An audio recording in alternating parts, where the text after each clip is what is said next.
All right, another day, another story that exposes just how corrupt Robert Mueller's team are. In other words, a bunch of partisan hacks. Now, on Friday, the Wall Street Journal reported that Mueller's top investigator, Andrew Weissmann, attended Hillary Clinton's election night party at the Javits Center in New York City. By the way, it wasn't a party. You can't even make this stuff up anymore. And breaking tonight, a new exclusive report from our very own James Rosen and Jake Gibson. Here's the headline. The wife of demoted DOJ official worked for firm behind the anti-Trump dossier.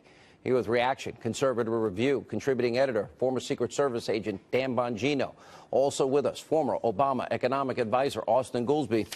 Austin, I think you're a pretty fair-minded guy, right? You'd consider yourself fair-minded? I appreciate that. Let's assume, it's hard to, but let's assume Hillary Clinton was the president. And let's assume there was a special counsel looking into collusion during the campaign with Russia. And let's assume that the special counsel of 16 members, 8 of them donated to Hillary Clinton, Barack Obama, and the Democratic Party, and 0 donated to the Republican Party, but 0 reported to the Democratic Party.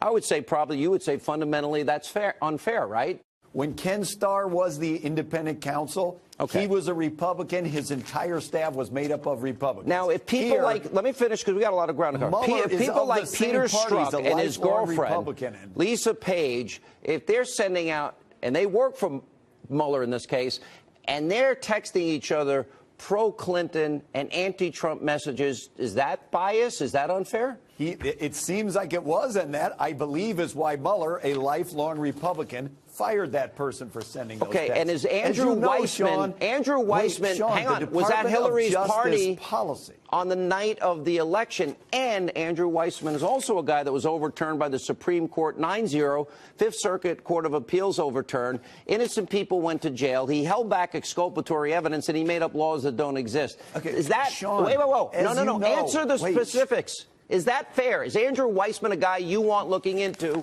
a president that you like? As you know, Sean, yes or no? The policy, Department of Justice national rules forbid you answer the question. Andrew Weissmann sent innocent people to jail. Question. You're asking Mueller to do something illegal, Sean. Excuse me, 85,000 people lost their jobs. Partisan affiliation. All right, Dan Bongino, I'll give you a shot. Mueller is not allowed to ask the partisan affiliation of people who will work for him as career people. That's against the rules. All right, Dan Bongino. Sean, let's be clear about this. There are only 2 possible explanations for this sham investigation. The first, that it was put together entirely incompetently, which I do not believe because Bob Mueller is a very smart guy. The second, which should deeply concern you and everyone else, is this isn't an investigation at all. This is an attempt to nullify an election. That's exactly what this is. Why else would a smart guy like Bob Mueller, if he was aiming for a nonpartisan investigation, appoint, such obvious ideologues? Sean, these aren't like people who are hiding their stripes. You're talking about Weissmann, a guy who emailed Sally Yates applauding her for defying the president on his government email account. They weren't hiding this. And Austin, I have a lot of respect for Austin. He's a really smart guy. But Austin, you and I both know, and this is a fact, that if this was a jury and your career was on the line, and these people, and the story was reversed, were appointed to judge you, you would say absolutely not. You know that. Come on. The National Department of Justice rules forbid Mueller from asking the partisan affiliations or looking at whatever political donations it just is a lateral those people have given. That would Let me give you the latest rules. stuff. But we now know James Comey, and we know this guy, Bruce Struck, or whatever his name is, Stuck. He both wrote an exoneration of Hillary before they did the investigation. Now, are you going to tell me you think that's fair? No, seriously? That guy was fired by Mueller. Okay, but the investigation never happened. That means the fix was in by Comey and Struck. If my understanding is Congress wants to investigate that, that's fine. Okay, Congress, you cannot and if it was your life, I'm sure you'd feel the same way. I think you'd be more passionate. What about this new James Rosen report? Now we found out that Bruce Orr, 4 doors down, Dan Bongino, 4 doors down from Rosenstein, that in fact he had met with the Fusion GPS people. Now we find out his wife worked for them. And it turned out Clinton bought and paid for Russian lies to influence the election and the American people. Yeah, I mean, is this a joke? I mean, seriously, is this a joke? Where did Mueller go and recruit these people, or the DOJ in this case, recruit these people? You know, Hillpack of the Clinton Foundation? I mean, seriously, did they go down the Clinton Foundation donor list and the Fusion GPS source list and employee list and go, hey, you know, we need you guys in the DOJ and on this special counsel? Sean, this woman worked there.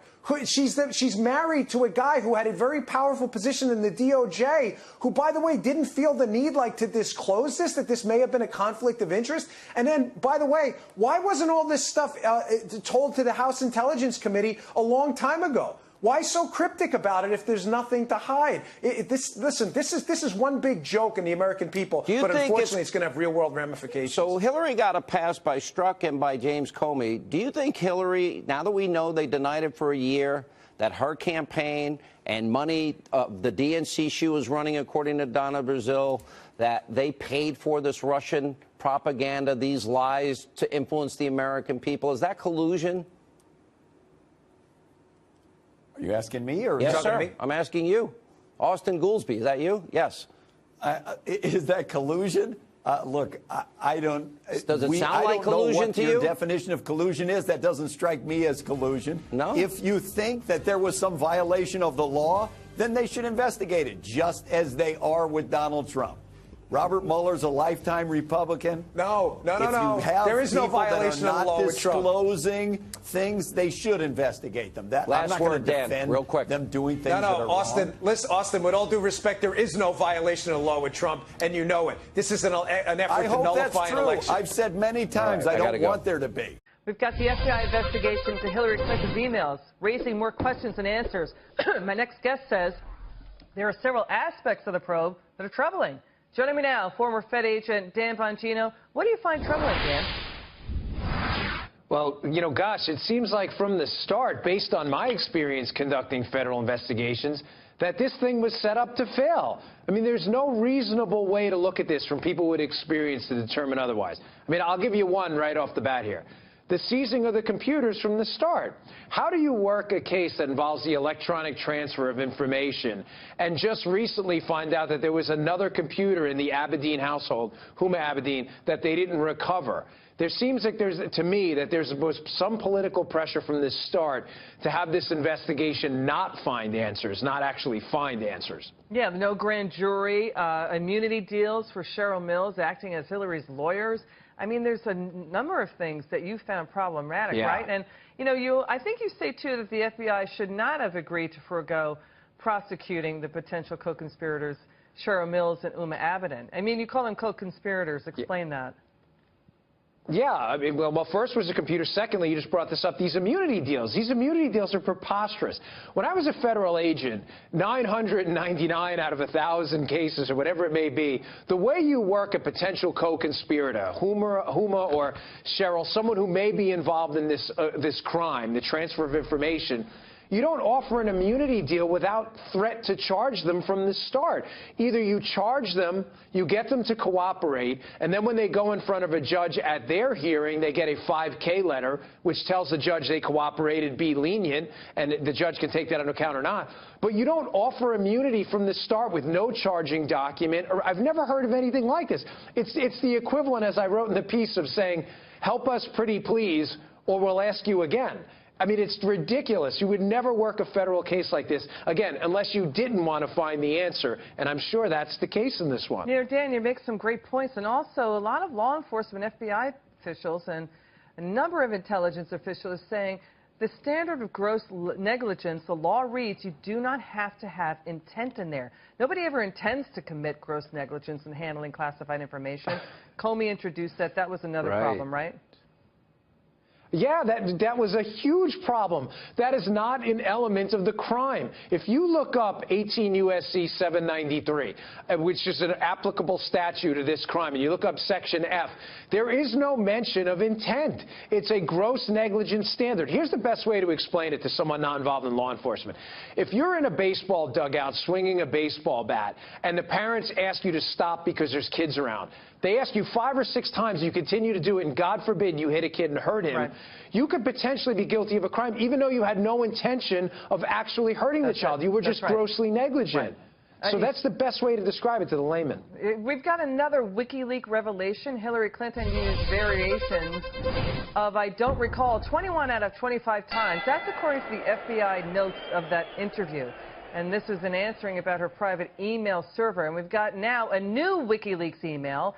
Shows a top campaign staffer had questioned her honesty on not remembering a certain issue. Watch this. It's Tuesday. It's September 15, 2015. We've got Clinton aide Neera Tanden writing to campaign chair John Podesta, quote, "Why does she call herself a moderate?" To which Podesta replies, quote, "I pushed her on this on Sunday night. She claims she did not remember saying it. Not sure I believe her." Now, what are we learning? What is your sense now about the Clinton campaign from these WikiLeaks emails, Dan?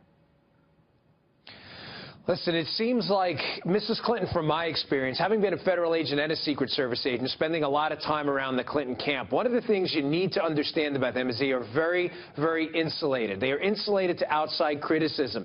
They live in a big echo chamber. It's almost like that Jim Carrey movie, The Truman Show. And, you know, Mrs. Clinton's acting, but she doesn't know, like, she's acting. She thinks everyone around her are playing real parts in life. That's what happens with them. And you can see from these emails that her instincts are terrible, and everybody seems to be afraid to actually tell her instincts are terrible. Neera Tanden actually comes out like the voice of reason in it. All right, Dan Bongino, I'm so sorry, we got to go. Thank you for your service to our country, Dan. You're always terrific to have on. We really appreciate your service.